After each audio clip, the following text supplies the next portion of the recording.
मैं तो अब इस नतीजे पहुंच चुका हूं कि आईएमएफ वालों ने भी ये फैसला कर लिया है कि यार ये ऐसे ही रहेंगे, हमें सिर्फ कागजी कार्रवाई पूरी करनी है। हुकूमत बजाय इस तरह सोचने के जैसे इंडियन फाइनेंस मिनिस्टर सोच रही है कि जी सिंप्लीफाई करो, लोगों को अपॉर्चुनिटी दो, इकट्ठा हो जाएगा रेवेन्यू और उनको इज्जत दो। हम क्यों नहीं ऐसे सोचते कि मिडिल क्लास चोर है, वो इनफॉर्मल इकोनॉमी है, वो ये है वो है।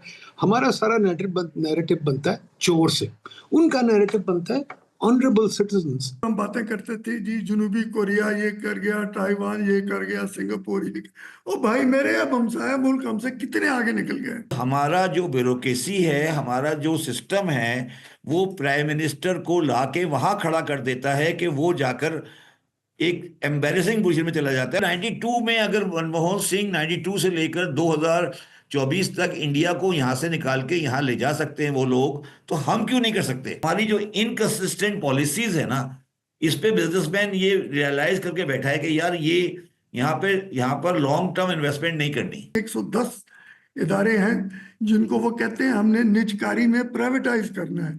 मुझे और आपको पता है कि 95 उसमें से वो हैं जिनको बंद करना है। खुदारा कारोबार की लागत जो है ना उसको कम करें, लोगों को कारोबार करने दें। यार आपको फिक्र पड़ जाती है टैक्स की, वो कारोबार तो शुरू नहीं कर सकता तो आप पहले सोचते हैं कि टैक्स कहाँ से आएगा। तो कारोबार तो करने दो, खुदा का वास्ता।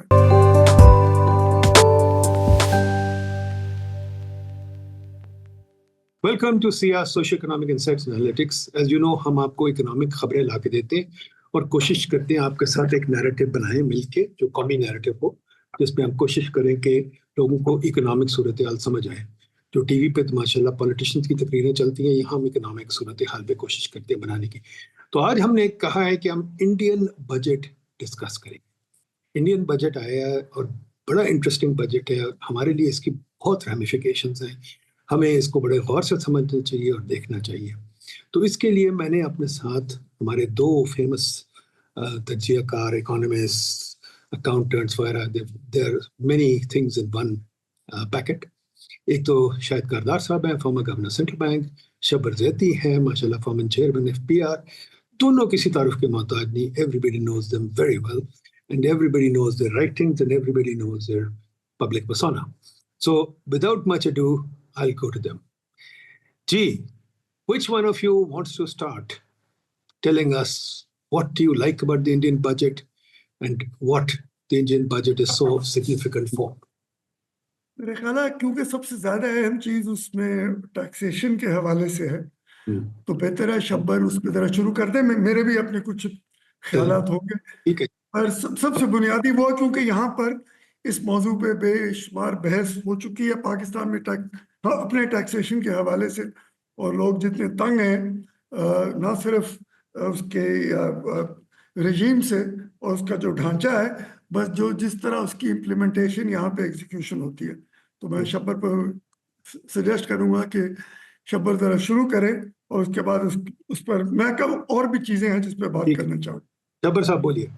बिस्मिल्लाहिर्रहमानिर्रहीम। देखिए नदीम साहब, मैं टैक्सेशन के निज़ाम को पाकिस्तान में अब तीन जावियों से देख रहा हूँ या देख चुका हूँ। एक मैंने देखा था जब मैं पार्टनर फर्गूसन था, एक मैंने देखा था जब मैं चेयरमैन एफबीआर था, और अब मैं देख रहा हूँ जब मैं पाकिस्तान की दो तीन मेजर इंडस्ट्रियल कंपनियों के बोर्ड पे बैठा हुआ हूँ। तो मैं आखिरी वाले से पहले शुरू होता हूँ, जो बोर्ड पे मैं बैठा हूँ, और वो कंपनियां वो हैं जो बहुत बड़ी बड़ी लिस्टेड कंपनीज हैं। फॉर एग्जांपल मैं आपको मिसाल देता हूँ, मैं आईसीआई, जिसका नाम अब एलसीआई है, उससे बैठा हूँ। तो अब मैं ये फील करता हूँ कि जो मेरा आज कॉरपोरेट का रेट है, और जो मुझे मैं हैरेसमेंट और टैक्सेशन, आईटीओ अफसर, ये बात तो मैं बिल्कुल अलग, अब ये बात इररिलेवेंट हो गई है। अब जो मेरा रेट है, जिस रेट पर ओनर को अल्टीमेटली इस बिजनेस से पैसे मिलते हैं, उसमें किसी भी हाल में उनके लिए वारा नहीं खाता कि वो पाकिस्तान में कारोबार करें। मतलब उनको आप ये समझें कि ओनर को नेट में जो अपनी इनकम, नेट में अपनी इनकम पर तकरीबन 60% तक टैक्स देने के बाद 40% बचता है, जो उनको मिलता है, जो वो लेके जाते हैं। और वो अलग बात है कि सामने वाला सिस्टम वाला जीरो दे रहा है, वो मैं उससे बहस ही नहीं करना चाहता।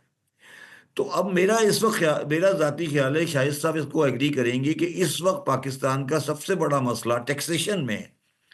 वो ये है कि ये जो रेट्स हमने इस वक्त सुपर टैक्स लगाने के बाद और सरचार्ज लगाने के बाद जो हमने रेट प्रिस्क्राइब कर दिए हैं, इसके साथ ना सैलरी वाला जिंदा रह सकता है, ना बड़ा बिजनेस जिंदा रह सकता है, क्योंकि मुझे वो वारा नहीं खाता। मैं कहता हूँ यार मुझे क्या बचेगा, नेट क्या बचेगा मेरे पास। तो वो कहते हैं यार, सेठ जो मेरे ओनर्स बैठे होते हैं कंपनी के, वो कहते हैं यार शब्बर साहब, ये क्या बचना क्या है इसमें, तो फिर हम क्या कारोबार क्या गवर्नमेंट के लिए कारोबार करें। तो ये अच्छा, आप इसके सामने आपने इंडिया का देख लिया, मैंने आज आर्टिकल बिजनेस रिकॉर्डर पे आप लोगों के लिए मैंने कल दिया था। इंडिया कह रहा है कि वो 12 लाख की इनकम तक जीरो करेगा, इंडियन 12 लाख, और 50 लाख पे 20% करेगा, और हम 6 लाख पे 5% करके बैठे हैं। तो अब तो बात नहीं, नदीम साहब बिल्कुल डिफरेंट टेंशन पे चली गई है। और ये बात अगर आप गौर करें तो प्राइम मिनिस्टर भी कह रहे हैं, औरंगजेब भी कह रहा है कि रेट, हमें अब रेट के ऊपर बात करनी पड़ेगी। मगर मैं ये समझता हूँ कि ये रेट में कट नहीं ले सकते, क्योंकि इनके हाथ बुरी तरह बंधे हुए हैं। जो मुझे मेरी इंफॉर्मेशन है, 7 महीने में जो उनका बजट शॉर्टफॉल है वो 496 बिलियन रुपीस है। अगर मैं 496 को प्रोग्रेसिवली ले लूं तो वो तकरीबन आप समझें कि 900 बिलियन के करीब हो जाएगा। तो 900 बिलियन का बजट कट ये इनको लेना पड़ेगा। तो ये अच्छा, आखिरी बात ये है, वो ये देखें कि रिटेलर का मसला जो है, वहां पर कोई डेवलपमेंट नहीं हुई। पीओएस वहीं का वहीं पड़ा है, ट्रैक एंड ट्रेस वहीं का वहीं पड़ा है। कोई भी आपने जब बैंकों को एक रिलीफ देनी थी, वो तो ऑर्डिनेंस से आ गया। बाकी जो आप करना चाहते थे वो आपने पार्लियामेंट ने पढ़ा है, उसके ऊपर आगे पीछे बातें हो रही हैं। तो मेरा अपना ख्याल है कि अब इनके पास बहुत ज़्यादा करने के लिए कुछ नहीं है। और जब बजट आएगा तो ये भी उसको इसको भी गुजारने की कोशिश करेंगे। मतलब इनके पास टैक्सेशन साइड पर कोई चीज़ प्रेजेंट करने के लिए नहीं है इस वक्त। और जो पॉलिटिकल सिस्टम है, पॉलिटिकल जो स्टेबिलिटी है, वो इनको किसी बड़े कदम उठाने से रोकेगी। मैं मिसाल देता हूँ कि क्या आपके ख्याल में ये प्रॉपर्टी के बिजनेस पे हाथ डाल सकते हैं, कोई चीज़ करेक्शन करके इकोनॉमिक एक्टिविटी को रोक सकते हैं जो चल रही है? तो ये नहीं करेंगे, राइटली सो नहीं करेंगे। तो ये जो आपका जो टैक्सेशन निज़ाम ने पाकिस्तान की मईशत को जकड़ लिया है, और ये जो 12,500 बिलियन हम इकट्ठा करेंगे, 12,500 इकट्ठा करेंगे, ये 12,500 हमारी इकनॉमी के लिए बहुत मुश्किल हो गया है काम करना। अब इसलिए अब ये अब इसका सबको एहसास है। मगर क्या गवर्नमेंट वो सुपर टैक्स 10% का जो लगाया था वो वापस ले सकती है? सबसे बड़ा सवाल ये है बेसिकली। और वो सुपर टैक्स वापस लेने का क्या है? आखिरी बात जो ये है वो ये है नदीप साहब, कि जब आपने बैंकों को सीधा करने की कोशिश की और आपने कहा कि भाई आपकी बोरोइंग का रेट रेशो सही नहीं है, आप गवर्नमेंट को लेंडिंग कर रहे हो, तो उन्होंने कहा जनाब जनाब आप टैक्स ले लें हमसे, हमारी बोरोइंग का सिस्टम सही नहीं करे।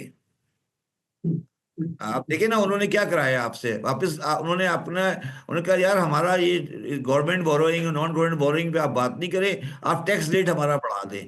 तो मकसद ये है कहने का मकसद मेरा ये है कि चीजें आपके हाथ से निकल गई हैं। अब अगर अब मुझे नहीं समझ आ रहा कि ये जुलाई 1 में ये क्या करने जाएंगे और किस तरह से इसको आगे लेके चलेंगे टैक्सेशन में। मैं तकरीबन लॉस्ट हूँ। और डिजिटाइजेशन की बात, डिजिटाइजेशन करते हैं, वो मैकिन्जी कुछ करने जा रही है, मुझे उससे कोई उम्मीद नहीं है। मैं ऐसी चीजें बहुत मरतबा देख चुका हूँ। जी शायद साहब, ये तो शब ने तो बड़ी अच्छा जी, कार कर हाँ दिया। जी, मैं उसी पे थोड़े सा आगे बात को चलाऊंगा। देखें नदीम साहब, ये हमारी जो अब शरह नमू है, इकोनॉमिक ग्रोथ रेट आपके सामने है। हमारा इक्विलिब्रियम जो रेट है वो इस वक्त 2.5 से 3% सालाना है। ठीक, ये तरक्की पजीर ममालिक के लिए ये ग्रोथ रिसेशन वाली बात है, मतलब पस्त रवि है ग्रोथ की। इसको, इसमें से निकलने के लिए, और जिसकी तरफ शब्बर साहब ने भी अ, इशारा किया और आप भी कर रहे थे, कि सबसे बड़ा एक मसला टैक्स का है, और उसके हवाले से मैं अगली चीज पे भी आऊंगा। टैक्स के निज़ाम में देखें, दो तीन जो शब्बर साहब ने बात की, हम भूल गए। हमारे यहाँ जो टैक्स जिस आमदन पर लागू होता है, वो हमारी फीकस आमदन का 1.3% है। इंडिया ने, भारत ने आज उसको 7 गुना कर दिया है टैक्स की आमदन को। इसका कहने का मतलब यह है कि वो चाहते हैं कि दो चीजें हों, सरमायाकारी हो, लोग बचत करें, खर्चा करें, ताकि हाँ, सरमायाकारी हो और ग्रोथ की शरह तेजी से बढ़नी शुरू हो। हमारे यहाँ भी बड़ा अब जरूरी हो गया है, उन वजूहात की बिना पर जो शब्बर साहब ने कि, जिसमें एक चीज, उन्हें एक और चीज का इशारा भी किया कि ये जो कारोबार करने की लागत अब हो चुकी है, उसमें कारोबार करना किसी को वारा नहीं खाता। और आप क्योंकि बार बार ये बातें करते रहे हैं कि कारोबार होगा, ट्रांजैक्शन होगी तो मईशत चलेगी। ग्रोथ क्या होती है? ग्रोथ वो होती है number of transactions are taking place. तो अगर आप ये चाहते हैं, तो जो भारत ने किया है कि टैक्स रेट्स कम करके लोगों के हाथ में मजीद पैसे आ गए हैं, जिसको हम डिस्पोजेबल इनकम कहते हैं। वो खर्चा करेंगे, कुछ चीजें खरीदेंगे, कुछ सर्विसेज खरीदेंगे, कुछ बचत करेंगे, बैंकों में आएंगी, लोगों के पास फंड्स भी आ जाएंगे सरमायाकारी के लिए। तो ये रास्ता है। हमने ये क्या किया हुआ है कि अपने खर्चों पे तो कुछ नहीं देखना। और मैं इंडिया के हवाले से इस चीज पे आना चाह रहा हूं। भारत ने क्या कहा? उन्होंने जी पहले तो ये कहा कि नहीं यार, बात ये है कि कारोबार करने की लागत को आसान और नर्म बनाना है। तो हम अब ये करेंगे कि पहली बात ये करेंगे, नजरसानी करेंगे रेगुलेटरी ढांचे पे। जवाबत, ये उनने कहा है जवाबत, और हम बड़ी देर से, आप, मैं और शब्बर कहते रहे, ये जो जवाबत का ढांचा है, ये जो इदारे हैं वो कह रहे हैं हमने इसको देखना है, क्योंकि ये कारोबारी लागत को मुश्किल भी बना रहे हैं और महंगा भी बना रहे हैं। इसको हमने देखना है और वो इस पर फोकस कर रहे हैं। हमारे यहाँ आपके सामने है, हम रोज दिन ब दिन, और आप इसकी निशानदेही भी करते रहते हैं, दिन ब दिन नए रेगुलेटरी इदारे बनाते हैं। और अब ये हो गया है कि पहले मिनिस्ट्री से इजाजत लो, फिर उसके बाद रेगुलेटरी अथॉरिटी से। अब पहले एक जमाना था कि सिर्फ एक इदारे से, और वो भी आपको भी पता है कितना दुश्वार था और कितनी देर लगती थी। अब उससे लेके ये रेगुलेटरी इदारे के पास उसके जवाबत को पूरा करने के लिए आप जाए, ठीक है?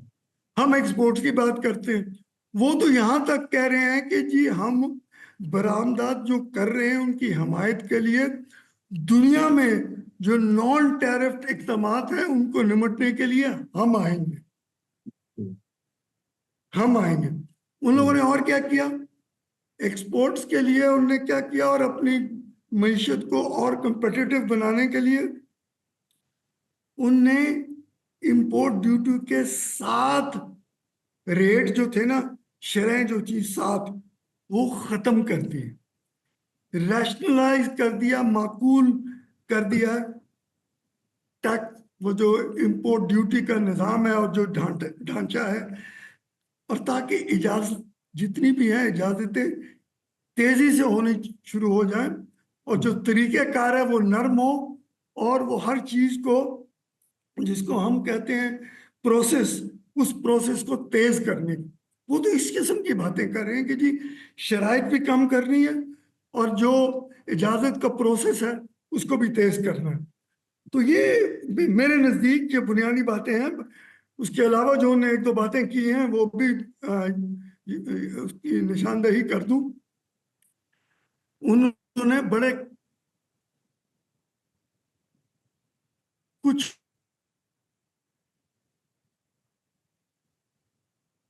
फिर उन्होंने कहा कि जनाब हमारे यहाँ ज़राअत की फरोग के लिए बड़ा जरूरी हो गया कि उसको डिजिटलाइज करना है, पहली बात। दूसरी, वो ये कहते हैं कि हमने पैदावार बढ़ाने के लिए जो हमने कुछ चीजों पर जो अपनी तवज्जो मरकूज करानी है, कि वो कह रहे हैं सबसे पहले हम कपास पे शुरू होंगे ताकि फी एकड़ पैदावार मजीद बढ़ाई जाए और मेयार भी बढ़ाया जाए।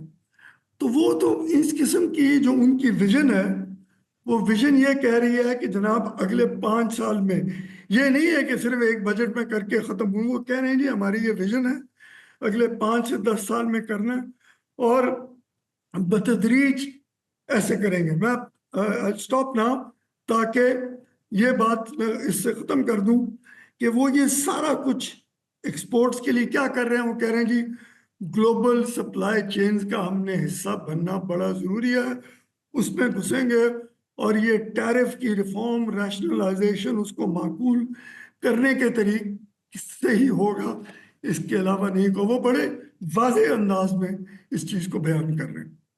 ये आपने बिल्कुल ठीक कहा कि जब मैं बजट को देखता हूँ, I find its very expansionary. वो तो कोशिश कर रहे हैं कि वो लोगों के पास पैसे हैं, लोग खर्चे ग्रोथ करें, वो तो उस तरफ जा रहे हैं।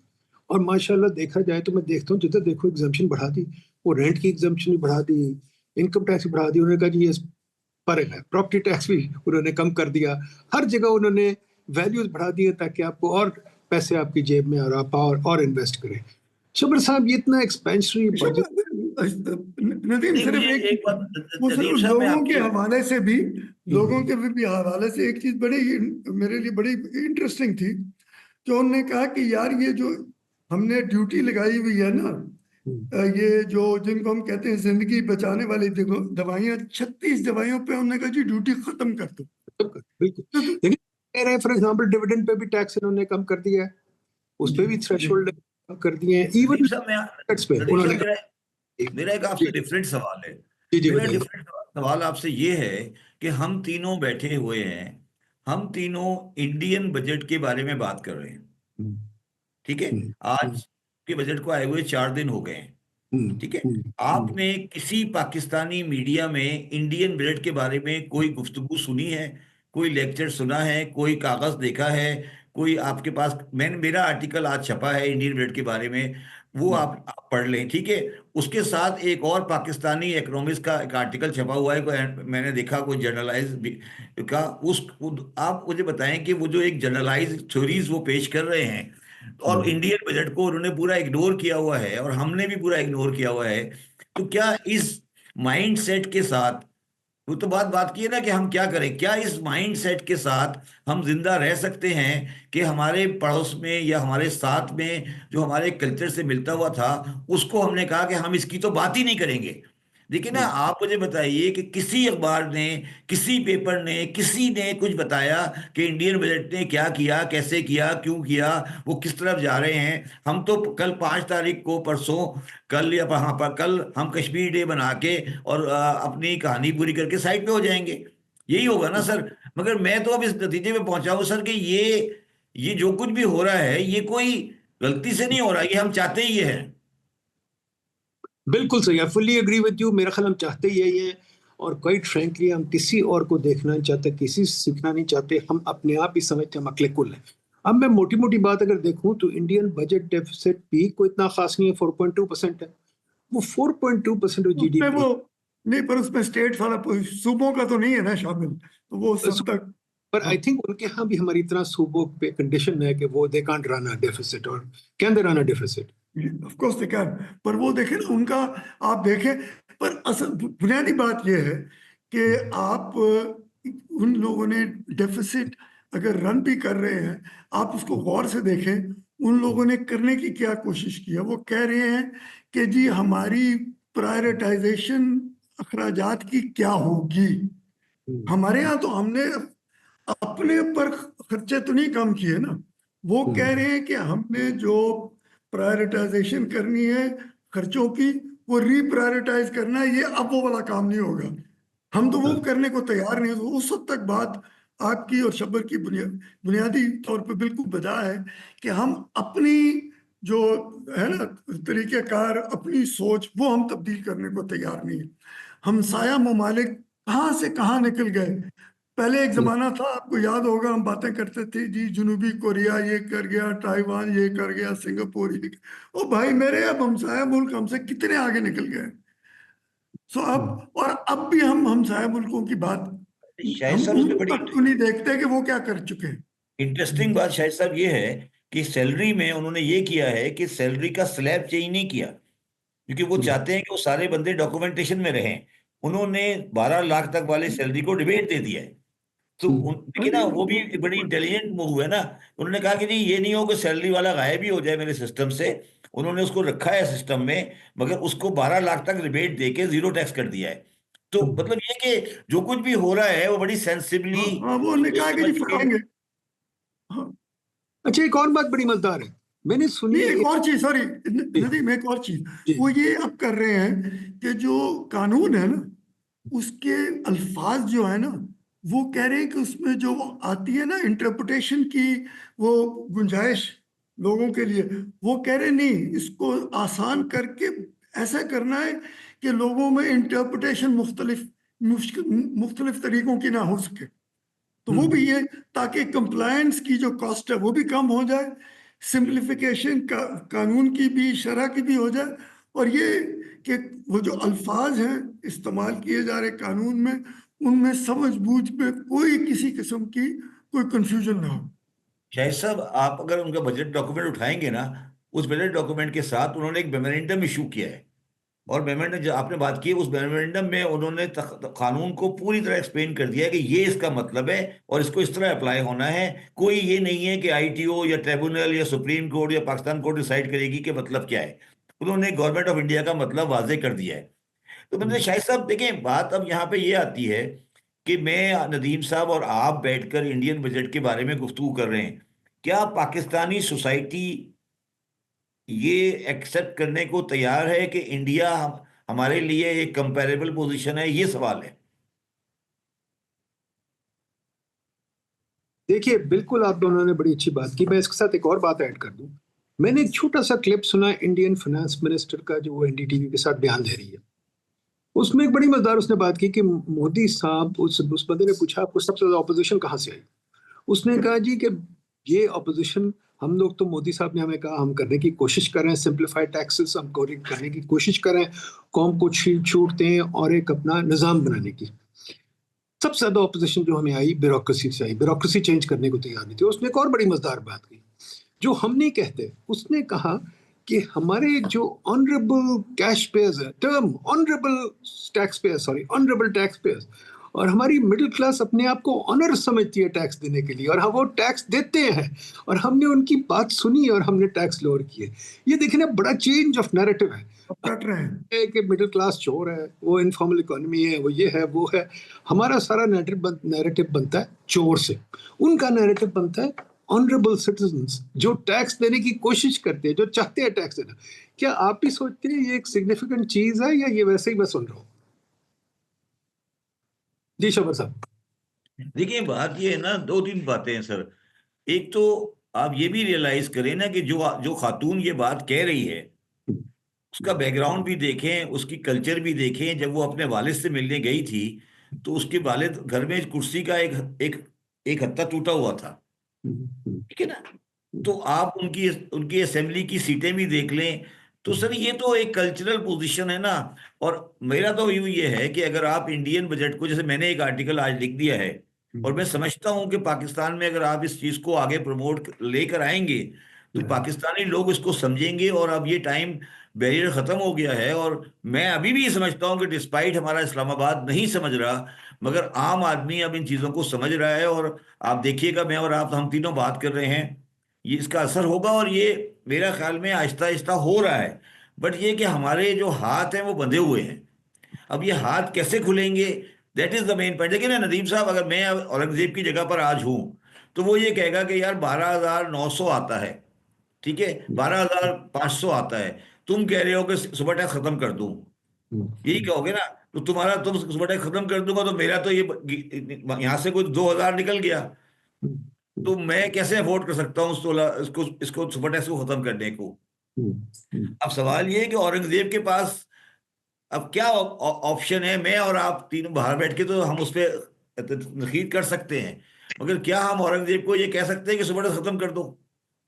हम्म, हम्म, हम्म। अब नहीं, क्यों लेकिन कहना चाहिए, मेरा तो ख्याल है कहना चाहिए जी। अच्छा, मेरा मेरा मेरा मतलब मैं आपको ये कह रहा हूं कि मैं दो बड़े ग्रुप के बोर्ड पे बैठता हूं। अब उन दोनों के ग्रुप के जो ओनर्स हैं वो बिल्कुल क्लियरली कहते हैं कि भाई पैसे नहीं लगाने, नए पैसे में हमें वारा नहीं खा रहा, हमें नहीं लगाना। वो मतलब, और वो हैं वो जो अच्छे समझदार पढ़े लिखे हैं, वो कह रहे हैं यार हमें वारा नहीं खाता। वो अक्सर कहते हैं यार शब्बर साहब कोई बैंक ले दे हमें, हम्म, हम्म, उस पे पैसे अच्छे बनते बिल्कुल हैं। बिल्कुल तो, सही कह रहे हैं। आई थिंक इट्स तो वेरी वो बैंक की तो तो वो व्हाट आई एम सेइंग कि जो आप ग्रोथ की बात कर रहे हैं, अब आप ग्रोथ की बात करेंगे तो इंडस्ट्रियलिस्ट ही ग्रोथ करेगा ना जी। अब इंडस्ट्रियलिस्ट अगर ये कह रहा है, बड़ा इंडस्ट्रियलिस्ट, मैं तो आपको बिल्कुल वो बता रहा हूँ ना, वो बात जो बोर्ड रूम के अंदर होती है, वो ये कहते हैं कि भाई मैंने नहीं आगे बढ़ना, क्योंकि मेरा जो मुझे घर पे पहुंचकर ये पैसे बढ़ते हैं, 100 में से 40 रुपए भी मुश्किल से बनते हैं। और अगर मैं डॉलर का डिवेल्यूशन लगा लूं, डॉलर में लगा लूं, तो ये 20 रुपए बनते हैं मेरे। ठीक है ना? तो मैं क्यों इस चक्कर में पढ़ूंगा? आप मुझे क्या चक्करबाजी दे रहे हैं? अभी जो कंपनी चल रही है चलने दें। ठीक है ना? अब वो हमारी तो यहाँ सारी तक वो तो यहाँ तक कहते हैं कि जी वो पीआर हमें ये पैगाम देना चाहता है कि आपको किसने कहा था कि ये कारोबार करें और डॉक्यूमेंट हुए हों। वो कह रहे हैं आप। ये जो नैरेटिव निकल रहा है जो फाइनेंस मिनिस्टर रोज तकरीरें करता है, जरा इस पे भी थोड़ा क्रिटिक करें, क्योंकि इंडिया ने तो बड़ा क्लियरली कह दिया कि जी हम ग्रोथ की तरफ जा रहे हैं, अब माने ना माने हम ग्रोथ की तरफ जा रहे हैं। हम कौम को वही काम जो ट्रंप कर रहा है कि हम कौम को टैक्स रिलीफ देंगे ताकि वो ग्रो करें, हम उल्टा चल रहे हैं। और फाइनेंस मिनिस्टर ने परसों तकरीर में कह दिया, तरसों जब भी उसकी तकरीर में कहा कि मैं ग्रोथ नहीं करने दूंगा जब तक स्टेबलाइजेशन नहीं होगी। तो इस चीज को अनपैक करिए शायद साहब, ये क्या है, स्टेबलाइजेशन क्या होती है और नहीं, ग्रोथ? आप देखें ना, इसमें ये आपका पुराना इदारा इसका बड़ा जिम्मेदार है। अच्छा, और हमें कुछ हद तक आप जो बात कर रहे हैं उसको उनको छोड़ें, ये मसला हमारा है, आईएमएफ का नहीं है। देखिए ना, हमने भी कुछ सोचना है कि अच्छा यार, अगर हम जिसको हम स्ट्रक्चरल रिफॉर्म्स कहते हैं, जिस पे मैं और आप यही बहस करते रहते हैं कि यार अब इस पर लिखना बड़ा ज़रूरी है कि ये इसका मतलब क्या है। ये अल्फाज आमतौर पर इस्तेमाल होते हैं और इस कोई एक्सप्लेनेशन लोग नहीं देते और नहीं बताते कि व्हाट डज इट इंटेल। ठीक, मैं कह रहा हूँ कि अगर ये भी बात ना की जाए और इन हालात को देखा जाए, तो can be start looking at कि अच्छा जी, ग्रोथ के लिए अगर अफरात ज़र कुछ होती है कुछ अरसे के लिए, तो क्या किया जाए। क्योंकि मैं इसलिए इसकी अहम बात कर रहा हूँ क्योंकि मेरी और आपकी कल हमारे एक पुराने दोस्त जो थे अदनान मजरे आईएमएफ के, उनसे बात हो रही थी और ये बार बार बार आ रही थी कि जनाब बात ये है कि हम इस पोजीशन में हैं इस वक्त दुनिया की कि होगा क्या कि ट्रंप ने जिस किस्म की वो टैरिफ्स लगा रहे हैं, अमेरिका में उससे अफरात ज़र होगी, सूद की शरह बढ़ेगी, और हमने जो कर्जे लिए हैं उसकी जब उन पर सूद की शरह बढ़ेगी तो हमारे लिए तो आज मुश्किल है उनकी अदायगी, तो आगे चलकर और दुश्वार हो जाएगी। तो हमें उसके लिए भी जो तैयारी करनी है वो आज करनी है। सो वो एक अलग बहस अब शुरू हो जाएगी जिसको हमने अभी तक नहीं शुरू की कि यार उसकी तैयारी क्या है। एक तरफ हमें स्ट्रक्चरल रिफॉर्म हम नहीं कर पा रहे आईएमएफ के साथ, आपको मुझसे बेहतर पता, आप ऑल्टरनेटिव प्रोग्राम आईएमएफ को दें तो सही ना, फिर भी तो बात होना।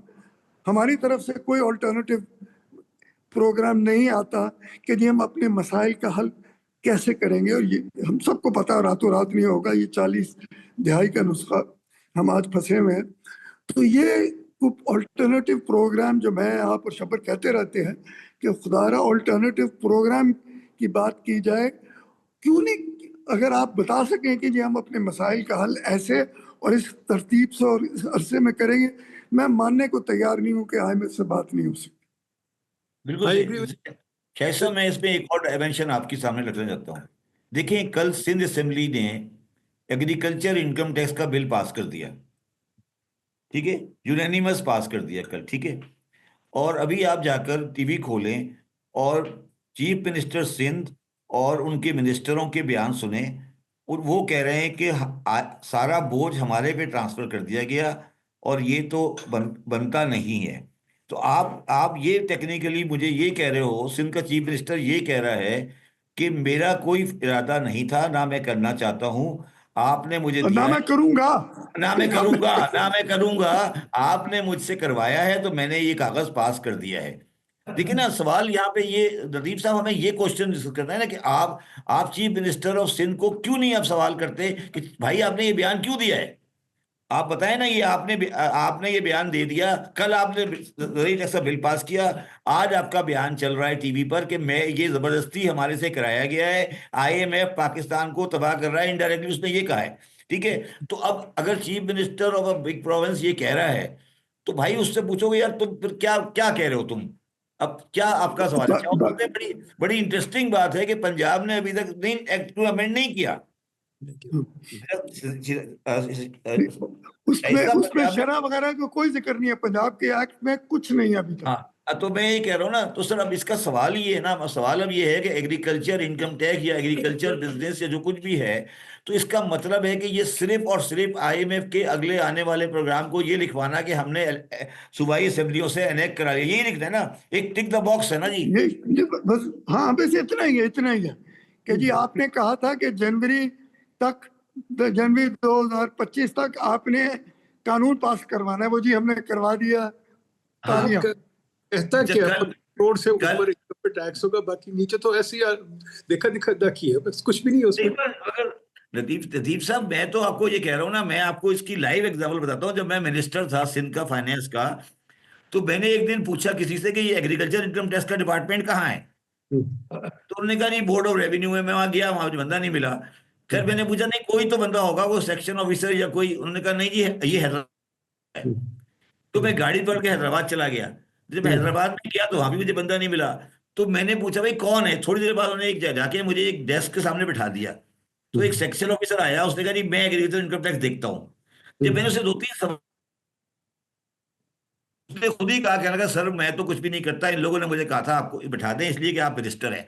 तो सर आप किस दुनिया में बैठे हैं दीप साहब? ये मैं लाइव एग्जाम्पल बता रहा हूँ। मैंने पूछा किधर है एग्रीकल्चर का डिपार्टमेंट? अगर डिपार्टमेंट तो मुझे बताएं कहाँ है। अच्छा, अब आपने पता नहीं आपका आज लॉ कराची का देखा नहीं देखा, अब आप कह रहे हैं कि सिर्फ रेवेन्यू बोर्ड को देंगे, ठीक है। अच्छा, अब बोर्ड ऑफ रेवेन्यू के पास सारा लैंड का रिकॉर्ड है। हम्म, अब आप मुझे बताएं एग्रीकल्चर इनकम टैक्स सिर्फ रेवेन्यू बोर्ड को कैसे देंगे? चला के दिखाएं मुझे। देखिए ना, जो एग्रीकल्चर इनकम टैक्स का ताल्लुक तो लैंड के साथ है ना जी। अब सिंध रेवेन्यू बोर्ड के पास तो लैंड का रिकॉर्ड ही नहीं है। तो वो रिकॉर्ड कैसे आएगा, कहाँ से आएगा, कहाँ जाएगा? आपको कुछ नहीं पता ना। पर तो देखिए इसमें क्या, चीज थी ना जो आईएमएफ पे कह रहा है, जो हम सब चाहते हैं कि भाई नहीं मगर एक टैक्स होना चाहिए हर इनकम पे, चाहे मेरी देखिए इनकम है। नदीम साहब, मैं तो अब इस नतीजे पहुंच चुका हूं कि आईएमएफ वालों ने भी ये फैसला कर लिया है कि यार ये ऐसे ही रहेंगे, हमें सिर्फ कागजी कार्रवाई पूरी करनी है। मैं तो फुल्ली इसमें फुल्ली एग्री, वो भी कागजी कार्रवाई पूरी कर रहे हैं, काम आगे को डाल रहे हैं। पर मुझे एक बात बताइए प्लीज, आप दोनों माशाल्लाह you been in very influential positions, you done very well etcetera etcetera. मुझे बताइए, हम सारे पॉलिसी मेकर्स को जानते हैं, ये नहीं कि आपके दोस्त नहीं है, सारे आपके दोस्त हैं। क्या वजह है कि वो सोचते नहीं? हमने एक, आपको याद होगा, आप दोनों साथ थे मेरे, हमने एक कमीशन बना के आपस में एक टैक्स रिफॉर्म का बिल, मतलब मुसवदा पेश किया था लोगों को कि जी ये टैक्स रिफॉर्म हो सकता है, सिंप्लीफिकेशन से में बड़े अच्छे खासे नंबर्स आ सकते हैं, ये नहीं कि हम सिंप्लीफिकेशन से लूज करेंगे। हुकूमत बजाय इस तरह सोचने के, जैसे इंडियन फाइनेंस मिनिस्टर सोच रही है कि जी सिंप्लीफाई करो, लोगों को अपॉर्चुनिटी दो, इकट्ठा हो जाएगा रेवेन्यू और उनको इज्जत दो। हम क्यों नहीं ऐसे सोचते? हमारा फाइनेंस मिनिस्टर जो आता है, चाहे कहीं से भी आए, पहली चीज गालियों से शुरू करता है, फिर कहता है आप टैक्स चोर है, फिर आप कहते हैं आप ये एक सरचार्ज दे, फिर सरचार्ज के ऊपर सरचार्ज दे, सरचार्ज पे सुपर टैक्स दे, सुपर टैक्स पे ये तो मेरा ख्याल हमें समझ आ गई थी जब हम, मतलब इंसानों को समझ आ गई कि मेडिवल इरा में उन्होंने किंग्स को इसलिए रोका कि भाई ये टैक्स पे टैक्स नहीं लगाते होते, आप तरीके से टैक्स लेते हैं। तो क्या ये बात हमारे हुक्मरानों को समझ नहीं आती? शायद डू यू थिंक कि जो हमने टैक्स रिफॉर्म पेश किया था, अगर वो मान जाए, would that not be something that lead us on the lines of India? देखिए मैं आपको बताता देखिए हूँ। एक तो, हाँ शाही साहब आप बताएं। हाँ जी जी। नहीं नहीं, मैं ये कह रहा हूँ, पहली बात तो हम संजीदा लोग नहीं हैं। हम देखें अब तक ये हो रहा था, अब हम ये भी मेरे लिए मुश्किल है कहने का किस हद तक जिंदगी या दुनिया तब्दील हुई है। कहने को तो बहुत कुछ तब्दील हुआ है। हम पहले क्या करते रहे, इसी किस्म की बातें करते रहे, फंड का प्रोग्राम चला, थोड़े दिन हमें पैसे मिल गए हैं, और इस्लामाबाद की अच्छी खासी सूबों की भी दिहाड़ी अच्छी तरह चलती रही, किसी को किसी किस्म का कोई नुकसान नहीं हुआ। और वो जो पहले बात हुई, हमारी तरक्की की रफ्तार कमजोर होती गई और अब हमारा इक्विलिब्रियम ग्रोथ रेट वो आ गया 2.5 और 3 के दरमियान। ठीक। सो उनको किसी किस्म की कोई डर नहीं पड़ी, उनको कुछ नहीं उससे हुआ। तो मेरे कहने का मतलब ये जो आपका सवाल है कि यार हम क्या सोचते हैं, वो कहते हैं यार हमारा गुजारा फर्स्ट क्लास हो रहा है, ये यहाँ से पूरा हो जाएगा, काम चल जाएगा, 1.5 साल गुजर जाएंगे, थोड़ी सी जिसको ये स्टेबिलिटी कहते हैं, वो आ जाएगी, तो फिर उसके बाद मरे ना रहे बाहर से पैसे आ जाएंगे, उधर से दे देगा, उधर से। हम उस तरह ही सोचते हैं ना कि थोड़े से पैसे आ जाएंगे, कभी कुछ वो चीनी दे देंगे, कुछ सऊदी दे देंगे, कोई यूएई वाले दे देंगे, अच्छा सर, वर्ल्ड मैं बैंक से आ जाएंगे, देखिए वो दिहाड़ी लगी हुई। शाहिद साहब, मैं इसकी ना, इस पूरी चीज की मैं आपको एक रियल टाइम स्टोरी बताता हूँ। देखिए शाहिद साहब, 2018 में पीटीआई की गवर्नमेंट आई, ठीक है, और हम सबको पता था कि पीटीआई की गवर्नमेंट आने वाली है, ठीक है। और पीटीआई की गवर्नमेंट में असद उमर साहब को वजीर खजाना बनना था, ये भी सबको पता था। और गवर्नमेंट आ गई, अच्छी बुरी जैसी भी गवर्नमेंट थी चलने लगी।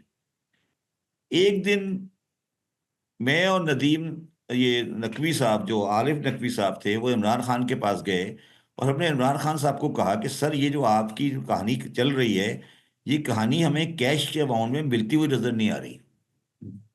हमने उनको 3 स्लाइडें बना के उनके सामने रख दी। तो उन्होंने जो स्लाइडें देखी तो उन्होंने कहा आप ठीक कह रहे हैं। हमने कहा ठीक है। 2 दिन बाद, 3 दिन बाद हमें पता लगा कि फाइनेंस मिनिस्टर तब्दील हो गया। और हम उससे 2 दिन 3 दिन पहले असद उमर और इमरान खान साहब ये बयान दे चुके थे कि हम आईएमएफ प्रोग्राम में नहीं जा रहे, नहीं जाएंगे कभी, जान हमारी लाश पे से गुजरेगा, ठीक है ना। और जब वो कागज सामने रखा गया और चीजें आई तो उन्होंने कहा कि अब आईएमएफ प्रोग्राम पे हमें जाना है। और जब मैं चेयरमैन एफबीआर बना तो मैंने उन्हें कहा कि सर, आप तो चलो आईएमएफ प्रोग्राम में तो चले गए हम, तो ये जो 5,000, उस वक्त 5,500 का टैक्स का फिगर आपने रख दिया है, ये तो नहीं बनेगा। मैं तो, जो अगर आप मुझे कहते हैं कि रिफॉर्म करो, तो 5,500 के टारगेट पे तो मैं रिफॉर्म नहीं कर सकता। तो इमरान खान, मैं अभी भी कहता हूँ, वो एक शरीफ आदमी था, अच्छा इंसान है। उसने मुझे कहा कि शब्बर, आप बिल्कुल ठीक कह रहे हो, 5,500 नहीं होगा, मगर जो मुझे पहले बताया गया था कि हमारी फाइनेंशियल पोजीशन है और तुम लोग अब ये कुछ और बता रहे हो, मेरे पास तो कोई चॉइस ही नहीं है। अगर ये 5,500 तुम्हें कह रहे हैं, अगर तुम्हें ये 7,000 भी कहते तुम एक्सेप्ट कर लो, मेरे पास तो ये चॉइस ही नहीं है कि मैं कहूं कि 5,500 गलत है, अब जो होगा देखी जाएगी। तो अब मैं तो इस नतीजे पे पहुंचा हूं शाहिद साहब कि हमारा जो ब्यूरोक्रेसी है, हमारा जो सिस्टम है, वो प्राइम मिनिस्टर को लाके वहां खड़ा कर देता है कि वो जाकर एक एम्बेरसिंग पोजीशन में चला जाता है। और मेरा व्यू है कि यही पोजीशन में शहबाज शरीफ भी गए थे, जब ये अभी कोई साल 1.5 साल पहले। तो ये जो हमारी कहानी है ना, कि हमारी जो बैलेंस शीट नहीं मिली हुई है, हम आधे घंटे बाद फैसला करते हैं कि हमारे हालात बहुत अच्छे हो गए, बस पाकिस्तान के मसाइल हल हो गए। ये आप पाकिस्तान की वजीर आजम को, चाहे वो शहबाज शरीफ हो या नवाज शरीफ हो या इमरान खान हो, उसको बेवकूफ़ बना रहे होते हैं और उसको ये नहीं बताते। जैसे सर, मैं मिसाल देता हूँ ना आपको। आप मुझे बताएं कि कल आपने सऊदी अरब से एक रीफाइनेंसिंग की 1.5 बिलियन की साइन की है कि वो डेफर हो गया, लोन का एग्रीमेंट है ना शायद साहब। मुझे बताएं, उस लोन के एग्रीमेंट साइनिंग के ऊपर गुलाब के फूल क्यों रखे हुए हैं, आगे लगाए हुए? मतलब कोई इज्जत की बात है कि लोन साइन हो गया, कोई अच्छी बात है, कोई आपने इज्जत दे दी। पीछे 5 बंदे खड़े हुए हैं, शहबाज शरीफ साहब भी खड़े हैं, डार साहब भी खड़े हैं, औरंगजेब साहब भी खड़े हैं, और टेबल के ऊपर गुलाब के फूल लगे हुए हैं। ये कोई डेवलपमेंट का लोन है? कोई कागज आया है, गुलाब के फूल की बहुत सारी लगी हुई है। तो ये शायद साहब, ये जो ड्रामेबाजी इस्लामाबाद में चल रही है ना, मैं फर्स्ट हैंड इंफॉर्मेशन दे रहा हूँ।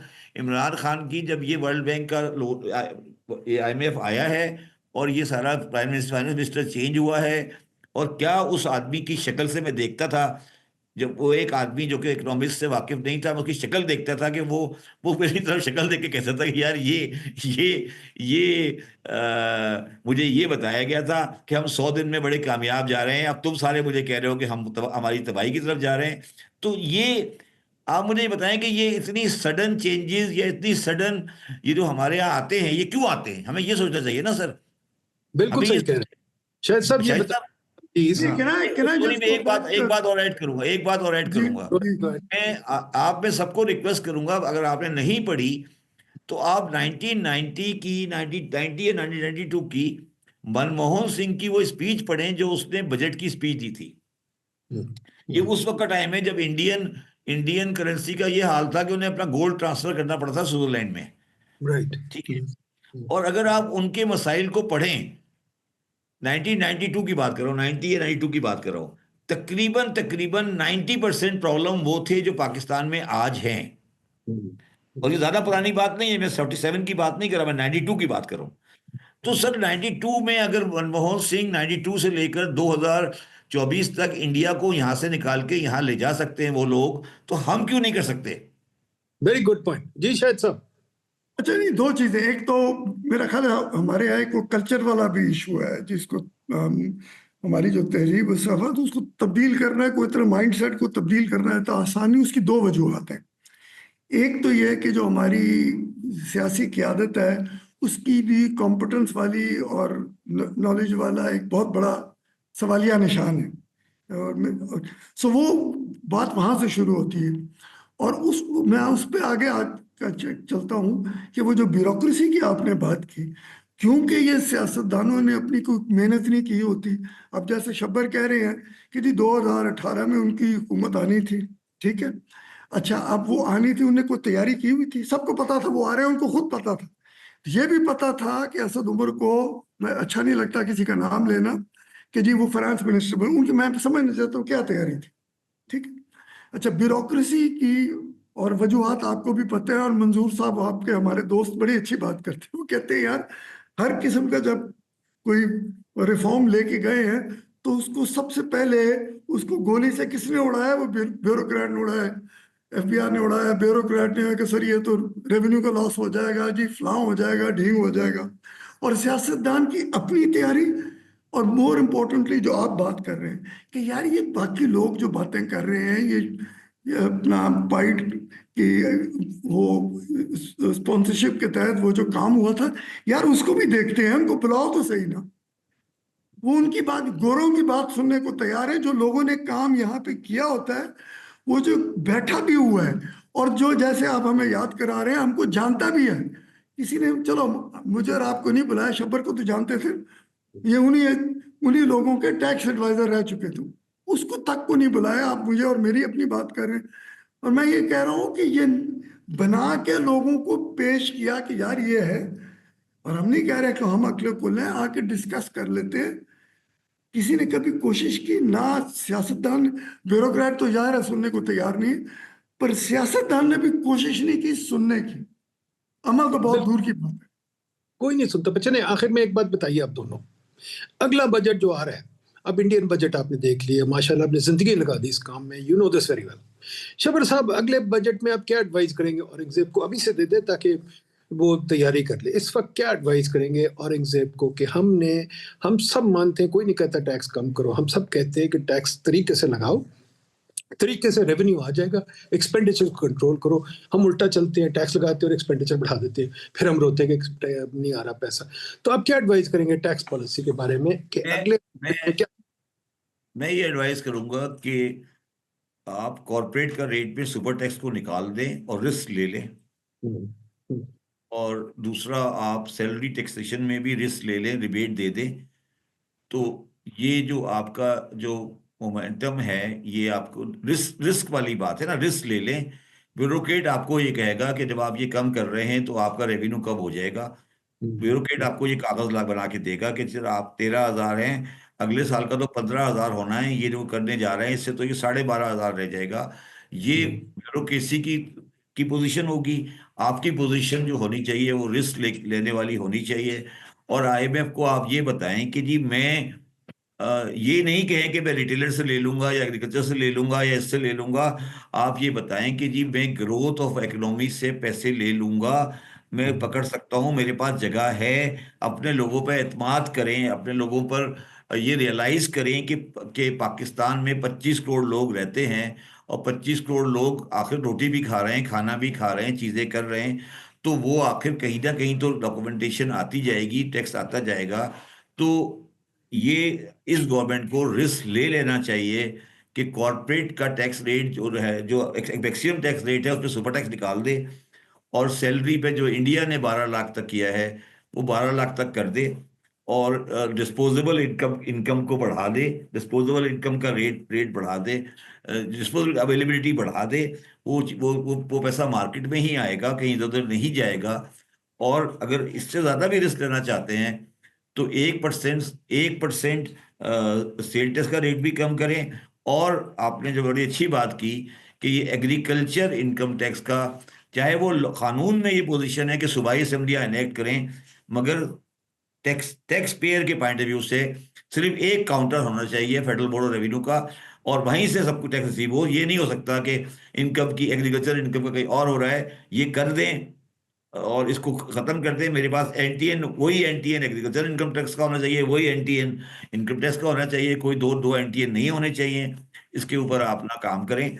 और तो पाकिस्तान में, और ये मेरा एक और आखिरी बात है कि ये जो आप रेट सुपर टैक्स खत्म करेंगे, इसमें आई डोंट नो कैसे कर सकते हैं। हमें कोई कॉन्स्टिट्यूशनल गारंटी देनी पड़ेगी कि हमारा इनकम टैक्स का रेट जो है वो कॉर्पोरेट का, जैसे इंडिया 25 पर है, अब हम 25 से या 26 से जो भी हम रखते हैं, इससे आगे 5 साल नहीं जाएंगे। देखिए नदीम साहब, मैं जब बिजनेस बोर्ड पे बैठता हूँ ना, वो मुझे कहते हैं यार आज तो 25 है ना, ये पाकिस्तानियों को थोड़ी पता है, ये तो आगे 28 करेंगे, 29 करेंगे। मैं आप गलत कह रहे हैं। तो हमारी जो इनकंसिस्टेंट पॉलिसीज है ना, इस पे बिजनेसमैन ये रियलाइज करके बैठा है कि यार ये यहाँ पर लॉन्ग टर्म इन्वेस्टमेंट नहीं करनी, तो ये आपको करना पड़ेगा। ये बिल्कुल आप ठीक कह रहे हैं। दो बातें आपने बड़ी मजेदार की। एक तो टैक्स पॉलिसी को भी रिस्क लेना चाहिए। हम लोग सब रिस्क लेते हैं लाइफ में, हम लोग सब बिजनेस में रिस्क लेते हैं, काम भी करो तो रिस्क लेते हैं, कोई निकाल ना दे आपको, हम सब रिस्क लेते हैं। दूसरी आपने बात बड़ी अच्छी कही, जो आपने मुझे याद है टैक्स कमीशन में भी कही थी, कि भाई स्टेबिलिटी ऑफ टैक्सेशन, लोगों को पता हो आगे को क्या आ रहा है। क्योंकि जब बिजनेस प्लान कोई बनाता है वो 5-10 साल के लिए पैसे अपने फंसाना चाहता है, उसको पता होना चाहिए उसका बिजनेस प्लान चलेगा। वो कैसे चलेगा कि बीच में टैक्सेस ना बढ़ेंगे ना गिरेंगे, बस चलते जाएंगे। शायद साहब आपका क्या ख्याल है कि क्या हमें करना चाहिए अगले बजट में? मैं पहले वो थोड़ी सी जल्दी से वो जो बात टैक्स के हवाले से की वो कर दूं, और मैं दूसरी चीजों पे करना चाह रहा हूँ। बात यह है कि वो बिल्कुल ठीक है, प्रिडिक्टेबिलिटी और स्टेबिलिटी बहुत इंपॉर्टेंट है। और उसकी वजह एक और भी है। देखिए ना, आप जैसे शब्बर हमें याद करा रहा था कि आप, हम कहती है, इस्लामाबाद कहता है कि यार मुझे तो यही नहीं पता कि कल क्या होगा, तो मेरी तो सोच शॉर्ट टर्म है। अच्छा, आप चाह रहे हैं कि इस्लामाबाद की सोच शॉर्ट टर्म हो, लेकिन सरमायाकार को लॉन्ग टर्म सोचना चाहिए। भाई ये दोनों चीजें ऐसे तो नहीं हो सकती ना। अगर हुकूमत की सोच शॉर्ट टर्म है तो मेरी भी शॉर्ट टर्म होगी, क्योंकि सिग्नल तो वहां से मैं लेता हूँ। ठीक है। दूसरी बात यह है कि जो बात वो गारंटीज की, अब गारंटीज पे भी किसी को भरोसा नहीं हो सकता। आपने देख लिया आईपीपीज के साथ क्या हुआ। तो ये जो गारंटी शेयरिंग की कहानी है ना, अब मुझे नहीं पता आइन में गारंटी देंगे कहाँ देंगे तो लोगों को यकीन आना शुरू, क्योंकि सबसे बड़ा मसला जो इसी हवाले से है वो ट्रस्ट डेफिसिट का है। ठीक है, इस पे कोई शक नहीं। और मैं आता हूँ फिर अब दूसरी चीजों पे कि इकोनॉमिक ग्रोथ होगी तो रेवेन्यू जनरेट होगा। और ये एक तरफ आप ठीक कह रहे हैं कि हमें भी रिस्क लेना चाहिए हुकूमत को। मैं नहीं समझता कि वो रिस्क है। Frankly it will open up the gates for more revenue. पर मेरे लिए सबसे बड़ा मसला सिर्फ टैक्स नहीं है।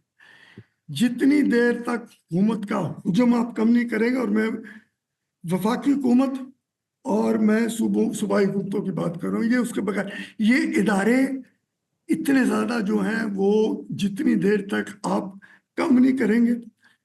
हम निजकारी की बात करते हैं, मैं आपको यकीन से कहता हूँ, मैं और आप किसी से बैठ जाते हैं, 110 इदारे हैं जिनको वो कहते हैं हमने निजकारी में प्राइवेटाइज करना है। मुझे और आपको पता है कि 95 उसमें से वो हैं जिनको बंद करना है, वो प्राइवेटाइज नहीं हो सकते। सो ये जो बुनियादी बातें हैं ना जी, ये खर्चे वाली।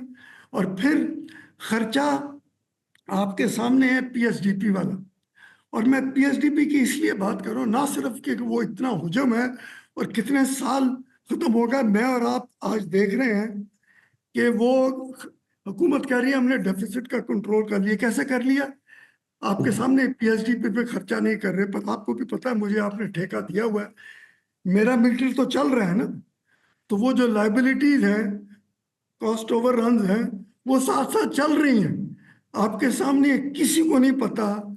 मेरा ओपन चैलेंज है टू गवर्नमेंट, कोई मिनिस्ट्री उठा ले, बाकियों को छोड़े, कोई मिनिस्ट्री मुझे ये बता दे कि मेरी लाइबिलिटीज कितनी है। एक मिनिस्ट्री, हुकूमत की बात नहीं कर रहा पूरी की, मैं कहता हूँ स्टेट बैंक नहीं बता सकता, जो सबसे बेहतर अदारा है, कि उसकी लाइबिलिटीज कितनी है।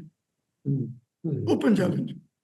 मेरे कहने का मतलब ये है कि जितनी देर तक ये चीजें नहीं आप कंट्रोल में लाएंगे, पता तो चले कि यार आईएमएफ देख रहा है कैश बेस्ड सिस्टम को और कह रहा है कि जनाब सब कुछ ठीक है, डेफिसिट बड़ा अच्छा अंडर कंट्रोल है। ये जो लाइबिलिटीज ऑफ बैलेंस शीट इस वक्त चल रही हैं, किसी को कोई अंदाजा नहीं वो क्या है, और मैं समझता हूँ उसको एक ही हल है, ये खर्चे आप कम नहीं करेंगे तो ये लाइबिलिटीज बिल्डअप होती रहेंगी। सो मेरे लिए टैक्सेशन की बात कर दी, शब्बर ने कर दी, आपने कर दी, मैंने भी इस पर थोड़ी सी बात कर दी।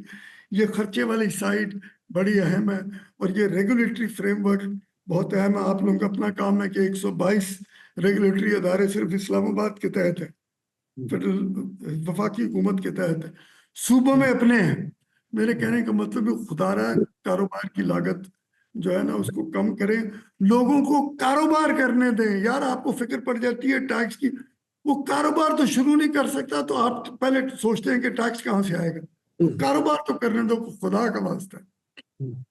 बिल्कुल सही कह रहे हैं जी। देखिए मेरा तो ख्याल है, क्वाइट फ्रैंकली, जो दिखाया है ट्रंप ने, चाहे जो मर्जी उसके बारे में सोचे, उसने एक दिन में यूएसएड खत्म कर दिया, और यूएसएड के लोग, उनके दरवाजे भी बंद हो गए, उनकी वेबसाइट भी बंद हो गई, बंदे कमरे में नहीं जा सकते, बंद होंगे तुम छुट्टी पे चल जाओ, तुम्हारा देखी जाएगी, बाद में बात होगी, और उनको फारिग कर दिया। कई लोगों को कह दिया स्टे एट होम वगैरह वगैरह। और एलन मस्क, आप देखें, मैंने कल उसकी ट्विटर स्पेस अटेंड की है एक, वो तो दिलेरी से कह रहा है कि गवर्नमेंट में 6% तो बंदे आते ही हैं दफ्तर में, इनको खत्म करो। और ये खाते लगे हुए यूएसएड को तो करप्ट कहता है वो, और किस्म की चीजें कर रहे हैं। अब हमारे यहाँ खर्चे कम करने हो तो कमीशन बन जाती है। आपके सामने नदीम, आप देख लें कि हमारे यहाँ जो लोगों की सबसे बड़ी ख्वाहिश क्या है कि यार हुकूमत की नौकरी मिल जाए। क्यों? हाँ। आपके सामने मैंने 30 यूनिवर्सिटी में जाके पूछा, वो कहते हैं मुझे, हमें गवर्नमेंट की नौकरी चाहिए, हाँ, गवर्नमेंट की नौकरी के अलावा हमें कुछ नहीं चाहिए। तो जहां गवर्नमेंट की नौकरी ढूंढ रहा है वहां तरक्की कैसे आएगी? रैशनल डिसीजन है, रैशनल डिसीजन है, काम करने की जरूरत नहीं है, पेंशन भी लगी रहेगी, फर्स्ट क्लास काम चल रहा है। जो शब्बर ने अभी कहा था, रिस्कलेस अप्रोच टू लाइफ। आप एक दफा नौकरी ले ले, उसके बाद 3 पुश्तें अभी चलती रहेंगी, खत्म होगी बात। और क्या करना है फिर? जोर लगाने की जरूरत क्या है? नीचे से भी पैसा आ रहा है, ऊपर से भी आ रहा है, गाड़ियां भी आ रही हैं, घर भी आ रहा है, तो ये सब कुछ चलता है। तो देयर यू गो शब्बर साहब, एनी लास्ट वर्ड?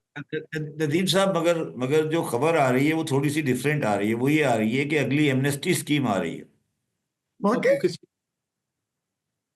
वो किस तो चीज फिर पे? नहीं, तो पर मुझे समझ नहीं आई, डॉक्यूमेंटेशन किस लिए करवानी है? सब चीज अब दे बैठे नहीं, मेरी इंफॉर्मेशन ये कह रही है कि प्रॉपर्टीज की जो बाहर प्रॉपर्टीज हैं उसमें लोगों ने बड़ा अभी रिक्वेस्ट की है कि भाई हमने डिक्लेयर नहीं की और बाहर कॉन्फिस्केशन वगैरह हो रही है, तो उन्होंने कहा भाई एक प्रॉपर्टी रियल एस्टेट के लिए एमनेस्टी दे दें पाकिस्तान में। माशाल्लाह, चलो आपको पता होगा कि कुछ उसके आपके क्लाइंट भी हो सकते हैं। नहीं नहीं, मैं ये कह रहा हूँ शाहिद साहब देखिए ना, वो तो ये कह रहे हैं कि भाई हमारी पुरानी प्रॉपर्टी जो लंदन में ट्रफलगर स्क्वायर में पड़ी है वो तो अब वो इंग्लैंड वाले उसको हाथ डाल रहे हैं ना सर, और अमेरिकन हाथ डाल रहे हैं कि भाई ये कहाँ से आई है, किधर से आई है, तो वो कहीं ना कहीं तो डिक्लेयर होनी चाहिए ना। तो वो तो इस बात के ऊपर तकरीबन क्लियर हैं, और ये बात आईएमएफ के साथ वो बात करने जा रहे हैं कि भाई हमें अगर एक एमनेस्टी देने की जरूरत पड़े तो आप हमें एग्री करेंगे। और मेरी तो इन्फॉर्मेशन ये भी कह रही है कि हाँ, उन्होंने कहा मतलब है कि ऐसे करते हैं कि ये प्रोग्राम खत्म कर देते हैं, और उस खत्म और अगला शुरू करने से दरमियान ये एमनेस्टी स्कीम चला दें, ताकि आईएमएफ के प्रोग्राम के तहत स्कीम ना आए। नहीं बिल्कुल नहीं, वो तो कह नहीं, उसको ये कह रहे हैं कि यार सिर्फ रियल एस्टेट की होगी सर। मतलब आप उसमें ये कन्फ्यूज ये लगा लेंगे कि रियल एस्टेट की होगी, तो वो रियल एस्टेट लोगों की बाहर अंडर अंडर स्क्रूटनी आने लगी है, लोगों की चीजों पे से परेशानी आ गई है। बट शायद साहब, मैं सिर्फ एक बात कहना चाहता हूँ, ये जो हम सारी बातें कर रहे हैं, अब सवाल सिर्फ ये आता है कि क्या आपने, उन्होंने भी बड़ी अच्छी बात की, नदीम साहब ने, कि क्या जो जो गवर्नमेंट के लोग हैं वो बहरे हैं, अंधे हैं, क्या उनको समझ नहीं आ रही, या वो इन चीज़ों से वाकिफ नहीं है। मेरी ये फीलिंग डेवलप हो रही है कि अब वो अब रियलाइजेशन पूरी तरह है कि ये चीज़ें नहीं चल रही, मगर अब आप एक इंसान उस स्टेज पे पहुंच जाता है कि वो ये फैसला कर लेता है कि मैं इसे सही नहीं कर सकता। और होता है ना कि इंसान एक फैसला कर लेता है, यार ठीक है खराब तो हो गया, मगर अब मेरे बस में नहीं है कि मैं इसको सही कर सकूं। तो मैं ये नहीं, मेरी ये फीलिंग डेवलप हो गई है कि जो ब्यूरोक्रेट या जो जो लोग बैठे हैं इस्लामाबाद में, अब उन्होंने वो अपना मेंटली हार मान ली है कि यार हमसे ये सही नहीं होगा। अब वो जब ये आप रियलाइज करते हैं कि हमने हार मान ली है, तो वो फिर आपके लिए करेक्शन तकरीबन इम्पॉसिबल हो जाती है। अब वहां पर आपको कोई ऐसी फोर्स लानी पड़ेगी जो ये कहे कि नहीं जी, ये अभी भी करेक्टेबल पोजीशन है। इसीलिए मैं बार बार वो मनमोहन सिंह की स्पीच की बात करता हूं कि इंडिया जो आज 2024 में खड़ा है, ये सिर्फ स्टोरी 20 साल की है, 20 से 22 साल की है, 25 साल की है। तो हमारे पास भी अगर हम थोड़ा सा ध्यान से बैठ जाएं, तो हमारे पास भी अभी बहुत कुछ, सब कुछ नहीं खोया है, अभी बहुत कुछ है, बहुत कुछ करने के लिए है। मगर वो जो डिफीटिस्ट एटीट्यूड है ना, डिफीटिस्ट एटीट्यूड जो है, देख या रियलाइजेशन इस बात की कि हमसे नहीं होगा, असल असल मसला ये है। नहीं, बिल्कुल मैं समझता हूँ। देखें, ये कौन कहता है ये चीजें नहीं हो सकती? मैं सिर्फ ये कह रहा हूँ कि ये डिफीटेड एटीट्यूड बड़ा कन्वीनियंट हो गया है सबको, हाँ टू टेक दैट व्यू कि बस जनाब अब क्या मुल्क नहीं ठीक हो सकता। ये कन्वीनियंस की वजह से आ रहा है सब हाँ, कुछ ये भी सोच। आप इस तरह भी कह सकते हैं कि उन्होंने कहा यार ठीक है, नहीं हो सकता, बस यही है नहीं, ना। हाँ, एक चीज मैं ऐड कर दूं। उन्होंने एफपीआर में कहा है कि ये ठीक नहीं हो सकता जब तक हमें 1000 गाड़ियां ना दें। नहीं नहीं, वो तो तो ये नहीं, बिल्कुल हो बट सकता है। नहीं, बट देखिए ना, सवाल ये है शाहिद साहब के, शहबाज शरीफ या औरंगजेब, क्या वो ये रियलाइज करते हैं कि सही हो सकता है, या वो ये रियलाइज करते हैं कि यार हमें सिर्फ टाइम गुजारना है? सवाल ये है ना शायद साहब। देखिए, दो मेरा चीजें ख्याल हैं ना। कर रहे हैं जी शायद साहब। नहीं, मैं उनको ऐसा जानता नहीं हूँ। मेरे कहने का मतलब ये एक थोड़ा सा मसला पॉलिटिकल लेजिटिमेसी का भी आजकल हुआ है, जिसकी वजह से थोड़ी सी और मुश्किल पेश आ गई है।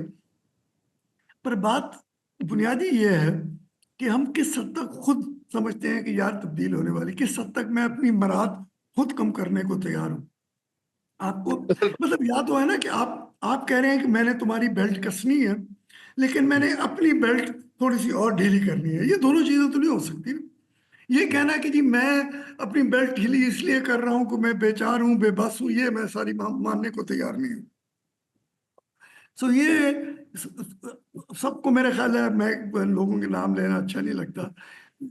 लोग खुश हैं कि झंडे वाली गाड़ी है, इधर से उधर भाग रही है, मेरे पास वो 3-4 डाले भी साथ चल रहे हैं। और मैं तकरीरें भी करता हूँ, मेरी तकरीर भी छपती है, मेरा वो आके इंटरव्यू भी लिया जाता है। लोग आखिर इसी में खुश हैं, तो मैं क्या कह सकता हूँ? मैं क्या कह सकता हूँ? बिल्कुल क्योंकि सही है जी। पैसे की कमी तो है नहीं, ये मैं मानने को जो भी है फैसला करने वाले, उनके पास पैसों की कमी नहीं है। वो सिर्फ ये नहीं है कि वो एक पैसे अलग सोच बहस है कि सॉरी। वो तो पैसे सोचते हैं ना शायद सब, सिर्फ लोन है। जैसे आज अनाउंसमेंट आ रही है ML1 बन रही है। अगर ML1 बन रही है तो $6 बिलियन डेट हम और ले सकते हैं। पर वो सोचते हैं हम ले सकते हैं क्योंकि हमारे पास माशाल्लाह बड़ी अच्छी चीजें। ML1 बन भी गई तो क्या होगा, हम लोग आप लोग ही सैर करेंगे ना, उसमें क्या तरक्की होनी है? Quite frankly we have to think about it. खैर, पॉइंट ये है जी कि आई डोंट थिंक द हुकूमत is ready for taking tough decisions and thinking about tough decisions. And I think the international agencies, the donor community, World Bank, IMF, वगैरह, FCDO and the consultants have made it too easy for them कि जी ये कर ले, वो एक recipe लेके बैठ जाते हैं, सोचे रेसिपी आ गई मैं खाना पका लूंगा, कोई बात नहीं, कंसल्टेंट का कोई नुकसान नहीं होता, हमारा हो जाता है। और जैसे शायद साहब आपने कहा था, बिल्कुल ठीक कहा था कि जी हुकूमत जो है वो डोमेस्टिक बातों को तो सुनती ही नहीं। कि हम जितना मर्जी शोर डालें वो नहीं सुनते। और माशाल्लाह एहसन इकबाल और ऐसे लोग अपने आप अफलातून समझते हैं, वो सोचते हैं उनको सब पता है, हुकूमत में जो आ जाए उसको तो जनाब हम इतनी लिफ्ट दे देते हैं कि वो जिधर मर्जी आके तकरीर करे, जो मर्जी कहे हम मान जाते हैं। कभी कहते हैं स्टेबिलिटी आने दो, कभी कहते हैं ग्रोथ रोकते हैं, कभी कुछ कहते हैं, कभी कुछ कहते हैं, और कर्जा ले लें। तो आई थिंक हमारा नैरेटिव बनता ही नहीं, economic narrative. The only reason we are trying to do these talks is के नैरेटिव तो कोई बने, हमारे लोग कोई सोचना तो शुरू करें। And hopefully, maybe a few years down the road, I can't say tomorrow, I can't say soon, but we have no public participation in our economic conversation. I think वो हमें बहुत। तो जी, any last words? Otherwise, let's. Nadeem साहब, on a lighter note पे close कर देते हैं। हमने अपना बेस्ट आदमी भेजा है चाइना कि वो हमारा लोन रिशेड्यूल कर दे। Very good. हमारा बेस्ट नेगोशिएटर है ना सर, इसके हमारा बिल्कुल सही है, 100%। देखिए ना, हमारे पास तो बेस्ट नेगोशिएटर जो था, हमने कहा यार देखो हमने सारे नेगोशिएटर भेज दिए, अब जो हमारे पास बेस्ट नेगोशिएटर था हमने कहा यार चाइना को यार अब प्लीज हमारे लोन रिशेड्यूल कर दो। अब वो इंशाल्लाह करा लाएगा सर, मेरी पूरी उम्मीद है। और इंशाल्लाह हम मुझे पूरी उम्मीद है कि उसके अंदर इतनी कैपेबिलिटी है कि वो ये उनको शी चीन से ये डेफरमेंट करा लेगा। Very good, very good. Nadeem साहब, सिर्फ ऐड करूंगा, आप जिन इदारों की भी बात कर रहे हैं वो भी इससे खुश हैं। वो आप रोते हैं कि जी यहाँ पे रिफॉर्म नहीं होती। भाई मेरे तुम पैसे क्यों दिए जा रहे थे इसको? ये बच्चा अगर बिगड़ा हुआ बच्चा, वो बिल्कुल मैं क्लियर हूँ, वो भी सिर्फ ड्रामा कर रहे हैं सर, मैं एग्री करता हूँ। वही देखिए ना, मैं ये कहना चाह रहा हूँ कि गुजारिश ये है कि वो इतनी तकरीरें आके करते हैं। अभी वो वाइस प्रेसिडेंट आके वो तकरीर कर गया कि आपको ये चाहिए। अब भाई मेरे ये बिगड़ा हुआ बच्चा ठीक नहीं हो रहा था, तुम फिर भी पैसे दिए जा रहे थे इसको, हैं? यस। तो अब तुम भी मार खाओ ना थोड़ी सी। सो आपके सामने आपका पुराना इदारा भी नदीम साहब, वो भी इसी चक्कर में है कि यार इसको थोड़े से पैसे दो, मेरे जो पुराने हैं ये तो इसमें से इसको वो मेरे पुराने पैसे की सर्विस कर देगा। सारे इसी गेम में लगे हुए हैं, ठीक है। मैं आप शाम गरीबा बनाते रहेंगे, अल्लाह खैर चला बना लेंगे। चलिए जी, thank you very much, it been very kind. I hope कि ये इंडियन बजट पे लोग सोचेंगे, समझेंगे। इंशाल्लाह फिर आप लोगों से मुलाकात होगी। Please help us keep the dialogue going. CR socio economic insights को प्लीज फॉलो करें, ट्विटर पे सीआरलिटिक्स, फेसबुक पे सीआरलिटिक्स, एंड मेरा जो Substack Nadeem Substack. All the best जी, थैंक यू वेरी मच। खुदा हाफिज। खुदा हाफिज।